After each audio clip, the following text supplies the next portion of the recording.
Bien, buenas tardes, nuevamente acá para entablar una comunicación vía Zoom con una nueva clase de sistemas operativos. Antes de comenzar la clase, les recuerdo nuevamente que tienen en la página, en el aula de sistemas operativos, las dos asignaciones del tercer corte. Entre ambas y realmente son muy pocas las personas que han colocado alguna actividad. Entiendo que todavía queda algún chance, o sea, todavía falta algo de tiempo, pero, sabes, a veces el tiempo pasa, uno no se da cuenta y cuando uno se percata, ya prácticamente el trabajo es para mañana y la cosa se pone un poco álgida. Acuérdense, han tenido 4 o 5 semanas, no recuerdo la fecha exactamente, para realizar sus tareas, tiempo suficiente para solventar cualquier problema de electricidad, de internet, de problemas con el equipo, problemas de salud, etcétera, etcétera. Una vez que se cierre la plataforma porque llegó la fecha y hora, se cerró, ¿ok? No la vuelvo a abrir. Igual, sean inteligentes con el tema de las cuotas. Usted sabe que si se vence una cuota y usted no la paga, obviamente el sistema lo bloquea. Ojo, no es el docente, es el sistema. Bueno, es la administración, el sistema, alguien. Entonces sean prevenidos. Si usted sabe que para el día 15 se le va a vencer una cuota y el día 16 tiene que entregar una tarea y usted no tiene dinero para pagar la cuota, el día 16 usted no va a poder subir la tarea porque está bloqueado. Entonces sea inteligente, súbala el día 10, 11, 12, 13, 14, 15 antes de que lo bloqueen, ¿ok? Si lo bloquean, ya su trabajo está seguro en mi plataforma Saya y yo lo iré corrigiendo con tiempo. Y luego usted con tiempo va pagando su cuota, pero sea inteligente. Bueno, ahora sí vuelvo nuevamente a lo que vine, que es a lo de la clase. La clase de hoy es el complemento o la parte final de la clase anterior. Comenzamos a hablar de estructuras de un programa. Definimos algunos conceptos importantes como codificación, instrucción, programa. ¿Qué otra cosa? Perdón. Sí, codificación, comando, instrucción y programa. O sea, se explicó la relación concatenada que tiene uno con otro. O sea, se dijo que la codificación es la transformación, ¿verdad? De la carta estructurada de un sistema a lenguaje de programación, ¿verdad? Para poder desarrollar la codificación del programa. Vimos también que la codificación se hace en base de instrucciones, que son en base de comandos, que son los comandos órdenes, órdenes que le da un usuario al computador a través de un lenguaje de programación para que el computador haga alguna acción. Esos comandos, en unión de otros elementos de programación como variables constantes, acumuladores, contadores, forman instrucciones. Y el conjunto de instrucciones entonces forman un programa y es la manera de que se estructure un programa. Bien, en cuanto a estructurar un programa, vimos lo que era un lenguaje de programación y vimos que hay lenguajes de programación de bajo nivel y lenguajes de programación de alto nivel. El de bajo nivel es el lenguaje propio de la computadora, o sea, el lenguaje interno, el lenguaje que la computadora entiende y ejecuta rápidamente. Es el lenguaje que está en codificación binaria, o sea, en lenguaje binario. Luego vimos el lenguaje de alto nivel. El lenguaje de alto nivel es un conjunto de instrucciones que son más parecidos al lenguaje humano que al lenguaje de máquina. Y vimos cómo no hay una compatibilidad entre el lenguaje de alto nivel y de bajo nivel. Es decir, el programador escribe en alto nivel y la máquina ejecuta a bajo nivel. Por lo tanto, debe haber entre los dos lenguajes, perdón, un elemento que sirva como traductor.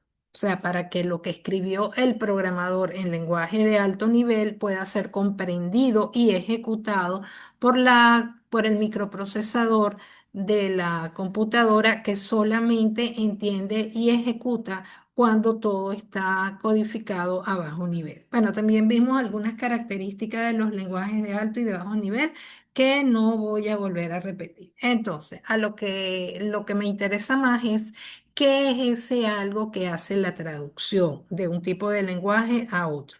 Bien, son los lenguajes ensambladores. Los lenguajes ensambladores son principalmente los compiladores y los intérpretes. ¿Ok? Los dos hacen la misma función, es decir, los dos hacen posible un entendimiento entre el programador en alto nivel y la máquina en bajo nivel, pero cada uno de ellos funciona de distinta manera. ¿Cómo funciona un compilador? O mejor dicho, ¿qué es disculpen un momentico,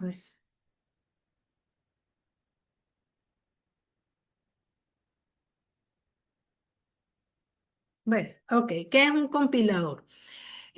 Un compilador es un programa que me permite hacer la traducción, como expliqué anteriormente, de las instrucciones en alto nivel que da el programador a bajo nivel, que es lo que entiende la computadora. ¿Cómo funciona un compilador? Bien, el compilador que ya viene incluido en el lenguaje de programación, o sea, casi todos los lenguajes de programación de hoy en día tienen un compilador y tienen un intérprete, ya están incorporados. Anteriormente, cuando no habían lenguajes de programación gráficos orientados a objetos, según el lenguaje, unos traían un compilador y otros lenguajes traían solo un intérprete. No recuerdo ningún lenguaje de programación que en aquellos momentos, y estoy hablando antes de estoy hablando en la década de los 80, ¿ok? No recuerdo un lenguaje de programación que tuviera los dos, porque o trabajaban con uno o trabajaban con otro. Hoy en día no, hoy en día trabajan con ambos, ¿ok? Porque las deficiencias o las debilidades de uno las suple el otro. ¿Ok? Digamos que son como complementarios. Bueno, en fin, ¿cómo trabaja un compilador? Fíjense, el programador se sienta frente a la computadora y comienza a hacer las instrucciones, es decir, comienza a hacer las líneas de programación que comprende su programa, o sea, el programa que está codificando. El programador puede escribir n cantidad de líneas de programación. Cuando termina de escribir la última línea de programación, entonces el programador debe compilar, es decir, presiona una tecla, por ejemplo, F9, o presiona una combinación de teclas, por ejemplo, control F9. Eso va a depender del lenguaje de programación, ¿ok? Y entonces se activa el compilador. Entonces el compilador llega, o sea, se ubica en la primera línea que hizo el programador y las va leyendo todas, una por una por una, y va marcando los errores en caso de que existan, ¿no?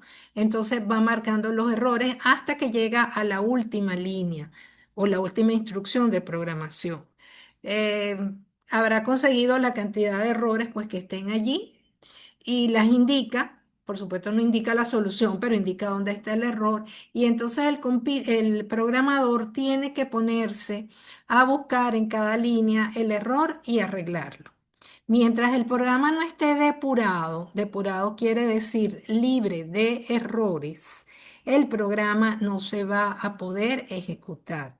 O sea, usted puede tardar a lo mejor una hora en hacer un programa de 100 instrucciones, o sea, de 100 líneas, y a lo mejor está 3 días tratando de arreglar todos los errores que estaban en esas líneas. Lo más triste es que a veces, tratando de arreglar un error, se descompone más todavía y entonces se generan 3, 4 y hasta 5 errores.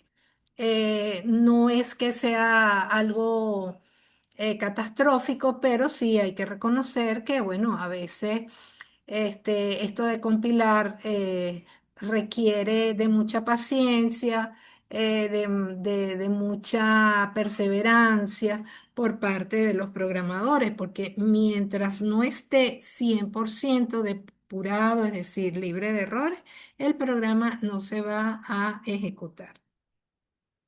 Bien, ¿qué otra cosa tenemos por aquí?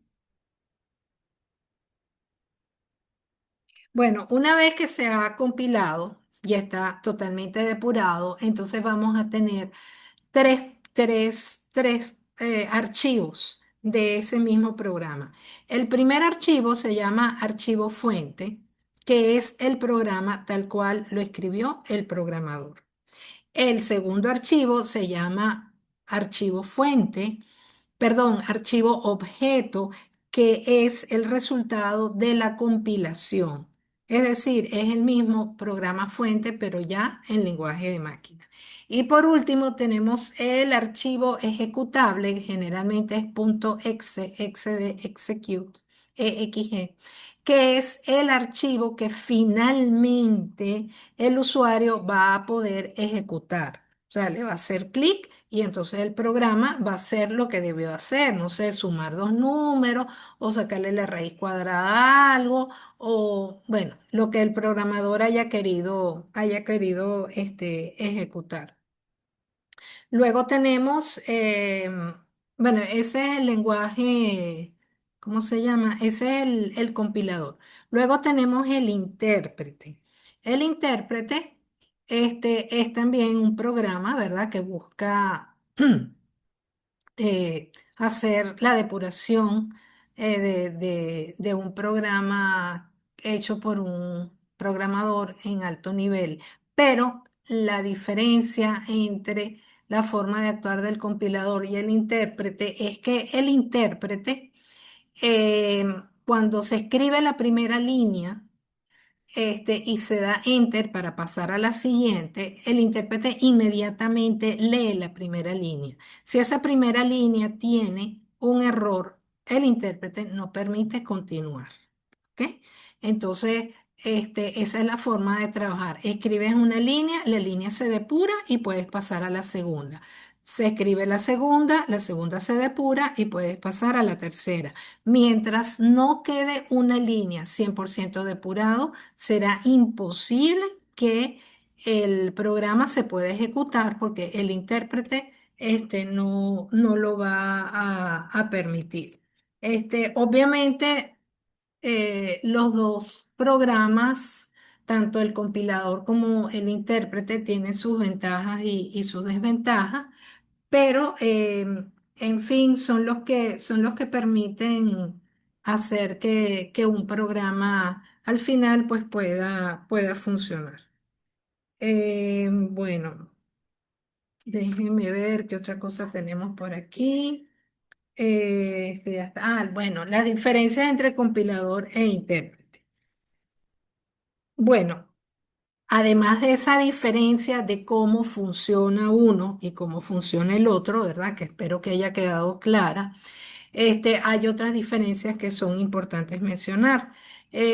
Una de esas diferencias es la modificación, ¿ok? De los programas fuentes. La modificación en un programa, la modificación del programa fuente es más sencilla con el intérprete, porque con el compilador, además de hacer las modificaciones, hay que volver a crear un nuevo lenguaje objeto, que hasta que no esté listo no generará un programa en un archivo ejecutable. La segunda es que el intérprete generalmente es más pequeño que un compilador, entonces por lo tanto ocupa menos memoria. Por lo tanto, una máquina que tenga limitaciones tecnológicas, pues es mejor que funcione con un intérprete que con un compilador. O sea, es cuestión de espacio, es cuestión de disponibilidad de memoria. El intérprete. proporciona mayor nivel de ayuda que un compilador.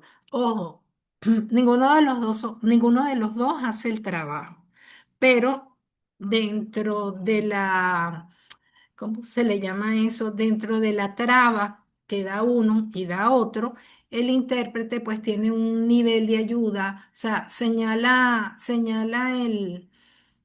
el error y de repente puede poner algo así como variable no encontrada o constante no definida, entonces ya uno más o menos por ahí se puede orientar. En cambio, el compilador no dice nada, el compilador te marca el error y tú tienes que ver cómo haces para arreglarlo y poder compilar.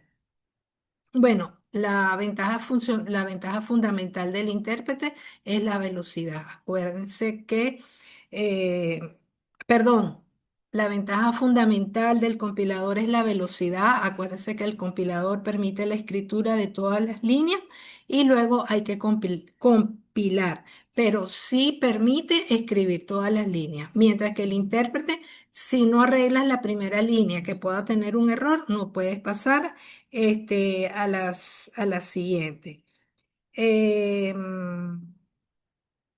Bueno, entonces eso creo que es las principales diferencias entre compilador e intérprete.